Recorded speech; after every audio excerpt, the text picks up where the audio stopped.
Hey guys, this is Andrew of Grasping Triumph. Today I'm going to be talking about mindsets. Through what lens do you look at the world? When you approach a task or challenge, through what state of mind do you approach it from? Essentially, what's the lens through which your actions toward the world are filtered? This article is about optimizing that state of mind, regardless of circumstance. It's about your mindset. Mindsets don't need to be static. They can be fluid and novel. Most people, by habit, stick to one static mindset through which they approach every single thing they experience. But approaching sex through an analytical mindset or a math problem through a mindset seeking fun or novel experiences isn't effective. You aren't prepared to take the actions needed to succeed. By adapting our mindsets, we can further immerse ourselves in them and thereby further prosper and grow. That mentality of immersion is what's called a growth mindset, with its static opposite being the fixed mindset. These mindsets are essentially an attitude towards experience. Either you immerse yourself fully in it, or some aspect of you resist it and dampens your pleasure from it. The ideal is to exist in the present, performing actions which are building towards your future. The overall strategy for getting to your future is your personal philosophy, whereas your attitude and mentality towards the moment-to-moment execution of that strategy is your mindset. These are two very distinct skills which need to be thought through separately. This podcast focuses on the moment-to-moment mindset aspect. We all have these mental concepts of what a certain experience should be like. Call it a limiting belief. We think cleaning should be a drag and that go-karting should be fun. Obviously, everyone has different things they find fun or boring. The point is there are things each person believes are boring and vice versa, no matter their circumstance. With a proper approach to experience, any activity can be engaging and fun, even cleaning. Because by adapting your beliefs about an event to the present reality of it, you don't detach yourself from the present and you don't filter experience. You just experience it, free of bias. For instance, with cleaning, it may seem like a drag. But feel your hands while you do it. Begin to take pleasure in the satisfaction of accomplishing something tangible. There is someone somewhere who enjoys literally every single thing you've ever done. It's likely not the same person, but someone loves that chore you hate somewhere. Imagine yourself in their shoes. Why do they love it so much? What aspects give them so much pleasure? In short, what's their mentality or mindset towards that activity? Adopt that, and you can enjoy it as much as they do. Further, it's been proven that people who love what they do perform better. We all naturally understand that, and by applying that principle, you improve at any task much more efficiently. You may be saying to yourself, I don't want to be good at cleaning, who cares? The reality is we often have to do things we dislike. It's part of the life package, and the reality of attempting to thrive in a universe which lacks the capacity to care whether we survive or not. Further, by capitalizing on those opportunities, you practice the skill of immersing yourself in an activity. You practice approaching tasks from the mindset of growing from them. That approach can be applied to any task, your passion, your career, your hobby, anything. You can improve with these things you do love. By approaching everything you do with a proper mindset, you can switch fluidly. You go to the gym, so you adopt the mindset of a warrior training for battle. If you're playing hockey, you place yourself in the shoes of how you imagine Gretzky felt when he played. Imagine yourself as Gordon Ramsay as you cook, or as Socrates or Batman when you approach an issue you need to puzzle through. Put yourself in the conceptual shoes of those who excel at what you're doing, and you'll find yourself adopting their attitudes toward the activity. To clarify, it's these people's attitudes towards the activity you're adopting, not their entire personal philosophy. For instance, you may not like Tiger Woods, but if you play golf like him, I guarantee you'll play it better. Adopting these attitudes also helps us to bring external attitudes into situations with us, or to stop bringing external attitudes into situations with us. Two things stand in the way of our ability to adopt the proper mindset for a situation. These are escapism and emotional baggage. Life can truly suck a lot of the time. There are those who preach living in the moment or hedonism as a means of ignoring that fact, or those who say things are only negative when seen through a biased lens of misinformation. But try to convince someone going through one of those medieval torture devices that pain is temporary, and they'll continue screaming agonizing pain. Metaphysical truth and wise advice are small consolations when the present moment is excruciating, and what's excruciating to some isn't to another. Puberty can be excruciating to teenagers. Years of disregard and disdain can be excruciating to a single parent forced to work a job they despise to support their child. We all cope in our own ways, but some, instead of coping or attempting to overcome the adversity they face, choose to escape it. The act of escaping these unpleasant realities is called escapism, and it's an unproductive habit which stimulates growth. Escapism can manifest itself in a variety of ways, escaping to fantasy realities through media or the imagination, by intentionally deluding ourselves into believing the world or a person is a certain way when they perhaps unfortunately aren't. and by taking drugs or mind-altering substances not with the intention of growth, but to escape the present. Think of the Romans' bread and circuses as a means of convincing the populace to escape the reality of their terrible living conditions and treatment through appeasing them with food and entertainment. If we are constantly escaping the present, we can never fully immerse ourselves in it and aren't really living so much as surviving. To stop escaping, we need to be mindful. When we turn on that video game, we need to realize whether we actually desire the experience of playing it, or whether what we really want is not to feel something painful or uncomfortable for a while. Emotional baggage.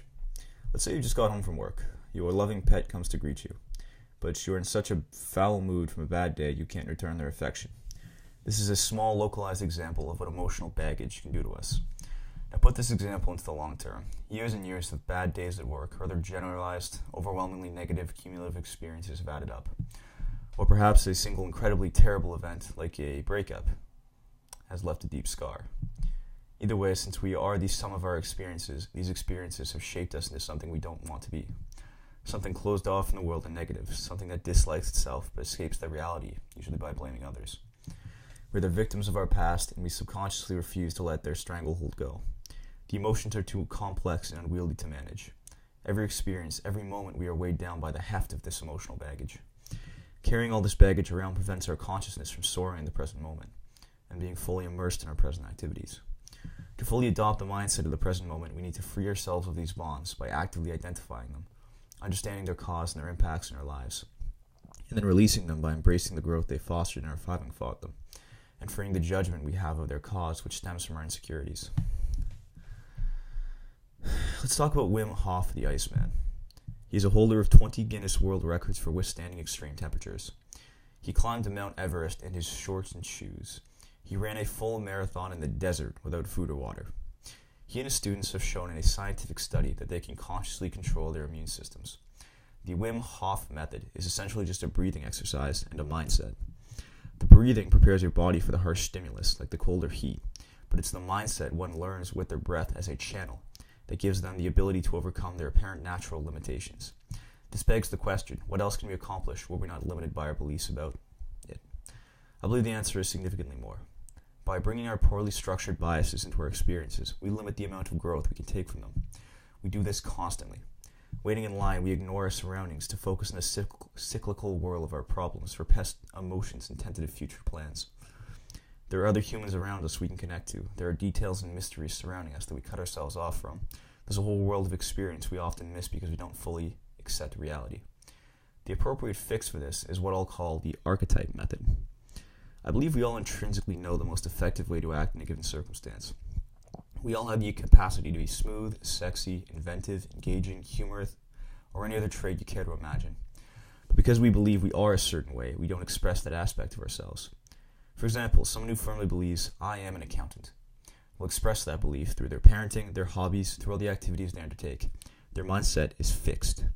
But the mindset appropriate for sorting through some dense expense reports is not the same mindset one needs to nurture a growing child, or cook a delicious meal, or push oneself through a challenging workout. The shortcut to fixing that is by embodying the archetype of the situation you find yourself in. If you're taking a Muay Thai class, imagine yourself to be a graceful, powerful warrior who's training for their biggest fight to date. Would they be sluggish and passive during their training? Never.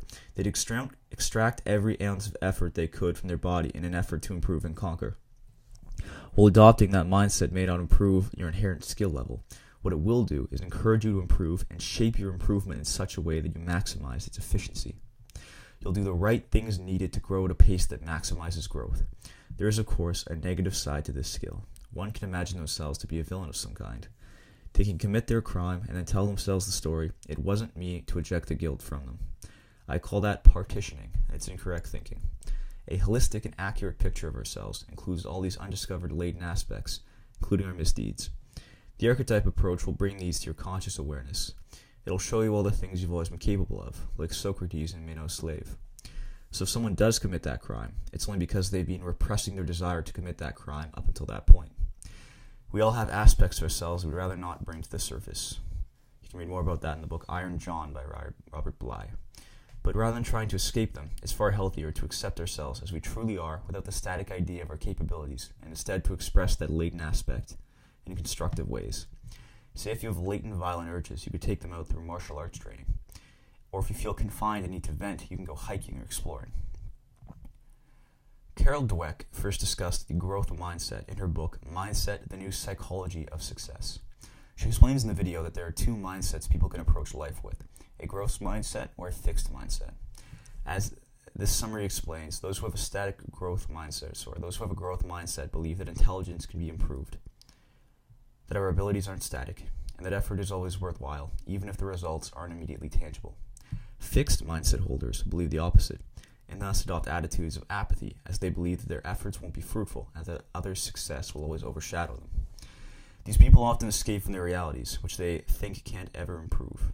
Further, since they can't change, nothing else must be able to either, and so all the people who've hurt them are still the same, so they can never truly forgive or move on. The archetype method is a way of conceptualizing how the growth method is practiced into daily life, by channeling our growth through our conceptual model of our heroes. The point behind all of this is that our mindsets towards our experiences shape our perceptions, present and future, towards them. That's why happiness is thought to be found in the present, not the past or the future, because through our actions now, we create a past to be happy about and a future to be excited for. Most of the circumstances that shape our lives are beyond our control. We can't make the sun stop burning or the water stop lapping at the sand. We can consciously control our growth. We decide how to approach our lives, and we decide whether that approach will be positive or negative in the past, future, or present. Through our effort, we determine our circumstances within a controlled range. But since that range extends from the depths of despair to the peaks of joy and fulfillment, it seems our efforts won't be fruitless. Thus, it pays for each of us to adopt strategies such as the archetype method to control our perception of the present and create an incredible future and enjoyable present. Start today by being mindful of when you're escaping the present in any manner, or carrying emotional burdens around that are weighing you down. Break free of those restraints. Fully embrace your present, and I guarantee you that you will never regret it. This has been for another pair of Earthbound Eyeballs, Andrew. The key points of this podcast have been that mindsets are an attitude towards experience. The ideal mindset is to exist in the present, performing actions which are building your future and creating a memorable past. An effective mindset is to experience things without external biases like escapism and emotional baggage. To some extent, we all have these biases, but they can be rooted out by identifying them through mindfulness and releasing our judgment of them. Wim Hof demonstrated the power of mindsets by teaching 12 individuals to direct their immune systems to shut down an infection, which would, without his intervention, have made them sick for days. Use the archetype method to embody someone who represents your ideal growth trajectory in the activity of your choice, like Bruce Lee with martial arts. Carol Dweck defined two types of mindsets, growth and fixed. A growth mindset believes that intelligence can be improved, that abilities aren't static, and that effort is always worthwhile, even if the results aren't immediately tangible. A fixed mindset believes the opposite, and thus rarely tries to improve. Start adopting a better mindset today by being mindful of when you are escaping the present in any manner, or carrying emotional burdens around that are weighing you down, and by practicing the archetype method. Thank you for listening.